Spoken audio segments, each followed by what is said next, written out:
for her artist portrait series that was launched in 1992. Tonight's art scene spotlights Miss Melton's multi-year sojourn into the studio and personal spaces of some of the Southwest's most prominent artists. Here's Art Scene, produced by Sooyeon.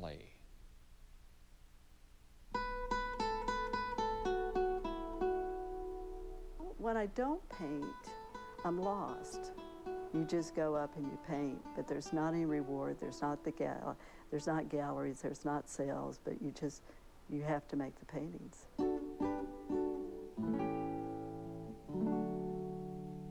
Okay, I'm DeAnn Melton, and I'm a painter.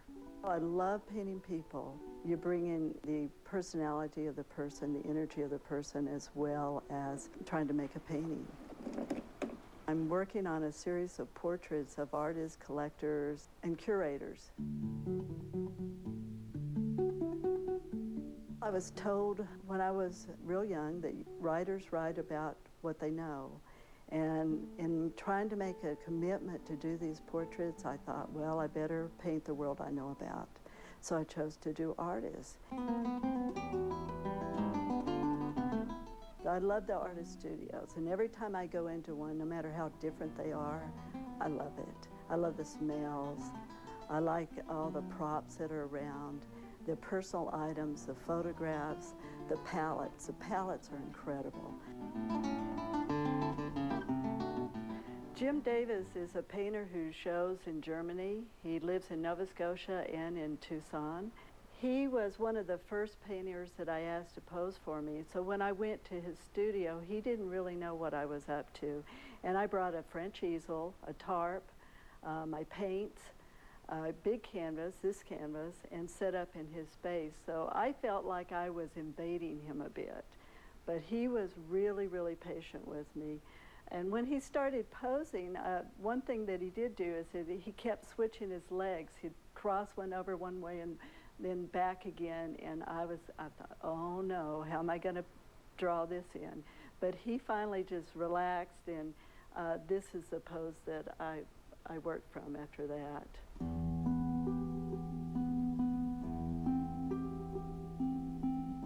It's hard to pose. It's hard to sit there. I have 3-hour sessions. I like them to talk to me. I like them to tell me about their work, tell me about their lives. And I usually end up with a better understanding of why they paint the way they do or why they sculpt the way they do. And that comes out in my painting.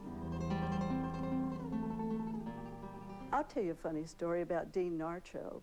I asked him if I could paint his paintings back behind him, and he said, absolutely not. Well, I thought, oh dear, now what does this mean? And then he looked at me and he said, I want you to come to Tapawa and paint me with my Santos. And I thought, oh, okay. He said, I have to fight evil every single day, and I need my Santos to help me through my life. This is a painting about Barbara Gerwis, who is a self-taught painter, and she lives in Sahuarita. When I first went over to her house, she had the black and white outfit on, and I knew that her colors were extremely colorful. And so I was surprised, but I love the way the painting works. Her colors in her paintings are not the way I think. I had to go and buy new tubes of paint just so that I could do the paintings. I had to ask her the names of colors. Barbara Kennedy is a woman that loves color.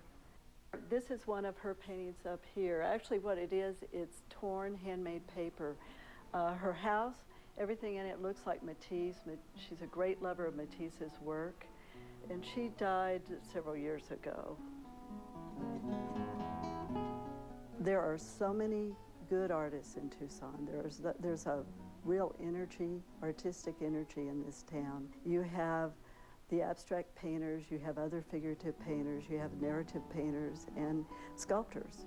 In the beginning, it wasn't even part of my thought process. I just wanted to paint these people. And now, as I'm getting a bigger group, I want people to see that Tucson is a very lively, creative place.